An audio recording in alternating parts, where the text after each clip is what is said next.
Um excelente dia, sou Yuri Molina, o hipnose gestual, e hoje eu vim falar sobre um dos maiores equívocos que é ensinado na hipnose, pelo menos aqui no Brasil.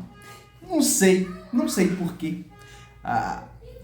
É uma coisa simples, tá? Simples. Mas que esse erro ele se perpetua, talvez porque as pessoas não vão buscar na fonte, né? A hipnose, um nome que assusta muitas pessoas, só de ouvir a palavra hipnose, algumas pessoas já sentem um frio na barriga. Tem pessoas que fazem cursos, trabalham com hipnose e ainda assim têm receio de utilizar o termo, o nome hipnose, e aí fica inventando um tanto de coisa. Trabalho mexendo na mente, trabalho com terapia. Tem um certo receio de falar o termo hipnose, né? Enfim, eu tô falando isso porque eu vou falar hoje sobre o nome hipnose, o termo hipnose. Sabe, em todos os cursos que eu participei, introdutórios de hipnose, né? Foi ensinado que James Braid, que é o autor, o pai da hipnose, o cara que deu o nome hipnose para hipnose, depois mais tarde tentou mudar o nome de hipnose para monoideísmo. Mentira! Mentira!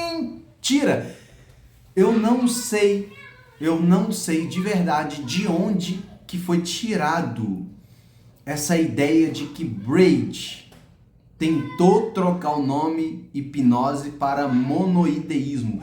Isso é um grande equívoco, um grande mito, um grande erro que é ensinado nos cursos de hipnose. Talvez isso não mude muito a sua prática, não sei, mas você muito provavelmente aprendeu isso errado. James Braid nunca, jamais tentou mudar o nome hipnose para monoideísmo. E o que é monoideísmo? Eu acredito, inclusive, que é daí que vem a ideia de que hipnose é se concentrar em uma coisa. É verdade? Não é? Mas não é bem assim, vamos dizer, né? Talvez seja daí que muitos professores de hipnose ensinam, né? Que hipnose nada mais é do que se concentrar em algo. Tem que suspirar às vezes, né? Tudo bem. Veja, hipnose sim tem a ver com concentração, com engajamento, mas tem a ver com várias outras coisas também, né? Como conformidade, a própria comunicação, a própria linguagem, né? Tem a ver com tudo isso, a congruência, enfim. Eu vou ler um artigo aqui para vocês, vou deixar o nome do artigo escrito aí, também vou projetar o texto na tela. Enfim, vamos lá. O que Braid, o que o próprio autor James Braid fala sobre monoideísmo? Vou ler para vocês. Monoideísmo indica a condição resultante. Essa palavra para mim é muito importante, tá? Monoideísmo indica a condição resultante da mente estar tomada por uma ideia dominante. Por que eu disse que a palavra resultante é muito importante, ao meu ver? Na minha visão, ele está falando que monoideísmo, que é a hipnose, né? Vamos fazer o paralelo, tá? Hipnose, monoideísmo. Então ele está falando que o monoideísmo, que é a hipnose, ela é o resultado de algo que aconteceu anteriormente. Tá? Então, hipnose, monoideísmo, é a resultante, é o resultado, é a parte final de algo que foi feito anteriormente. Monoideizar, vamos traçar o paralelo, hipnotizar, indica o ato de realizar processos para induzir o monoideísmo.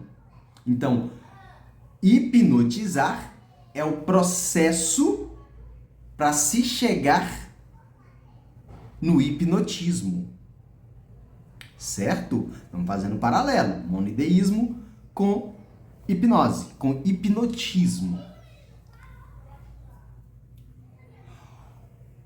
Monoideizado indica a condição da pessoa que se encontra no estado de monoideísmo. Então, hipnotizado é a pessoa que se encontra no estado de hipnotismo. Monoideizador indica a pessoa que monoideiza. Hipnotizador é a pessoa que hipnotiza. E monoideodinâmica indica alterações físicas e mentais resultantes da influência do monoideísmo. Isso aqui é muito importante. Isso aqui é muito importante. E no fim, ali agora, ele coloca uma nota. Ele coloca um asterisco e tem uma nota, tá? E, finalmente, como termo genérico que abrange a totalidade dos fenômenos resultantes das ações recíprocas entre mente e matéria, que fenômenos resultantes? Do que ele está falando? Lembrem que James Braid ele fez várias pesquisas em relação à hipnose. Então aqui ele está falando de tudo isso que envolve a hipnose, né? Então, na minha visão aqui, ele está falando de categorias, pelo menos de 3 categorias simples. Vou tentar falar rapidamente aqui. Efeito ideomotor, né? Uma categoria ideomotor, ou seja, ao pensar em algo, isso gera um movimento automático. Então, um efeito ideomotor, como, por exemplo, mãos coladas, né? Que tem gente que fala que isso é pseudo-hipnose. Não, isso é hipnose.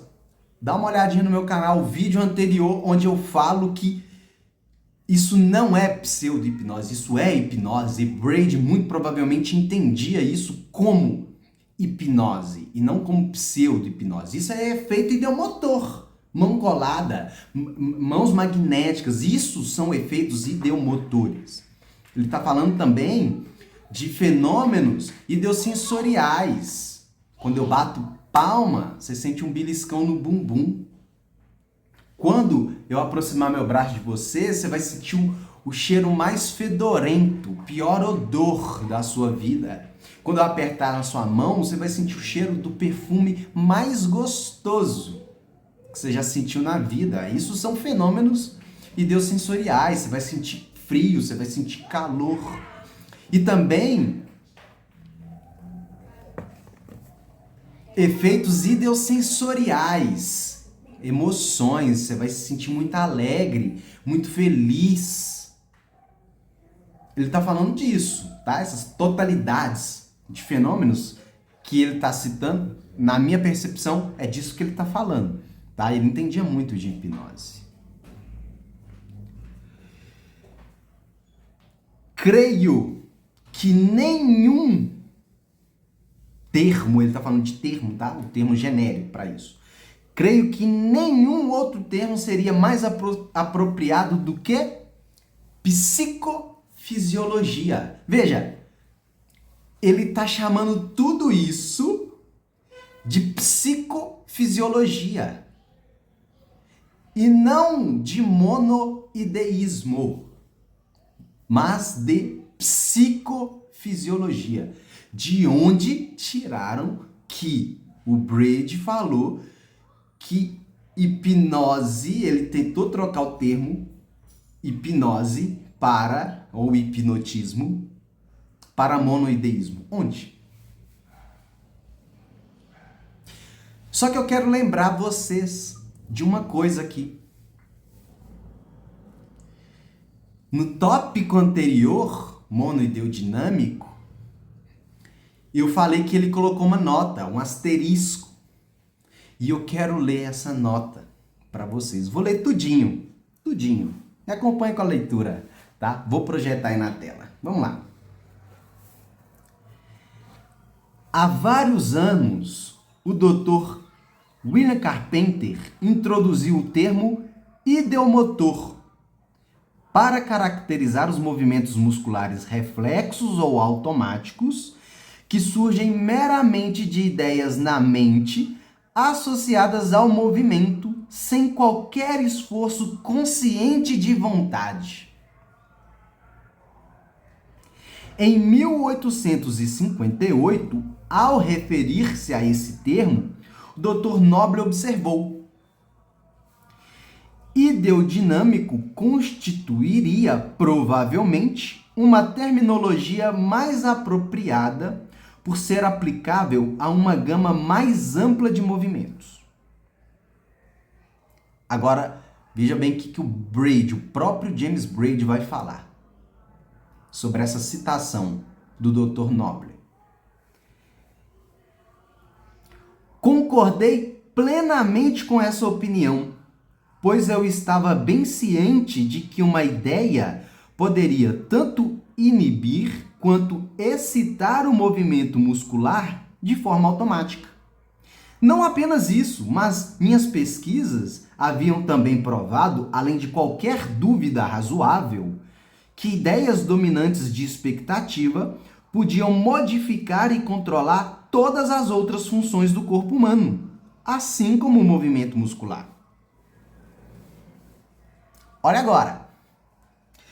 Adotei, portanto, o termo monoideodinâmico, pois me parecia o termo mais abrangente e característico que eu poderia conceber para indicar as verdadeiras relações existentes entre as alterações e reações mentais e dinâmicas que ocorrem em todas as funções do corpo. Vou ler um pedacinho de novo, vou repetir. Adotei, portanto, o termo monoideodinâmico. O Braid, ele não tentou mudar o termo para psicofisiologia. Ele pensou nisso, sim, mas o termo, de fato, é esse. Monoideodinâmico e não monoideísmo. Braid ele entendeu que, na verdade, ele adotou esse termo, na verdade, de hipnose para monoideodinâmico, processo monoideodinâmico ou processo ideodinâmico, e não monoideísmo. Gente, esse artigo é de 1855. Hoje, 2026. Em 1855, ele adotou o termo monoideodinâmico.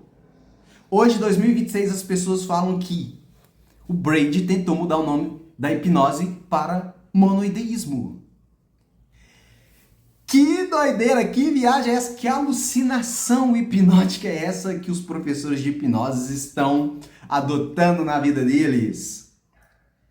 Em 1855, o próprio Braid assumiu que tudo isso, na verdade, o termo mais genérico que abrange toda essa amplitude de fenômenos é o termo monoideodinâmico, o termo processo ideodinâmico. E as pessoas falam que é monoideísmo. Pergunte para o seu professor: professor, onde que está esse artigo que o Braid tentou mudar o nome da hipnose para monoideísmo? Você poderia me mostrar? Ele não vai te mostrar porque ele não faz ideia. Gente, eu li aqui 2 páginas do artigo, tá?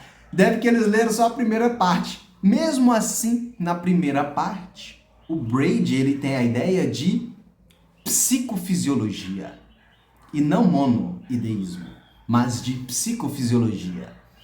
E depois ele vê que, na verdade, é mais apropriado utilizar o termo monoideodinâmico. Ou seja, ninguém leu isso aqui.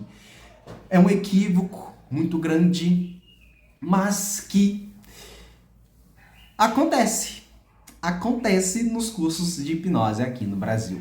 Bom, é isso. Queria informar para vocês que, na verdade, o Braid, ele assumiu o nome hipnose como processo monoideodinâmico.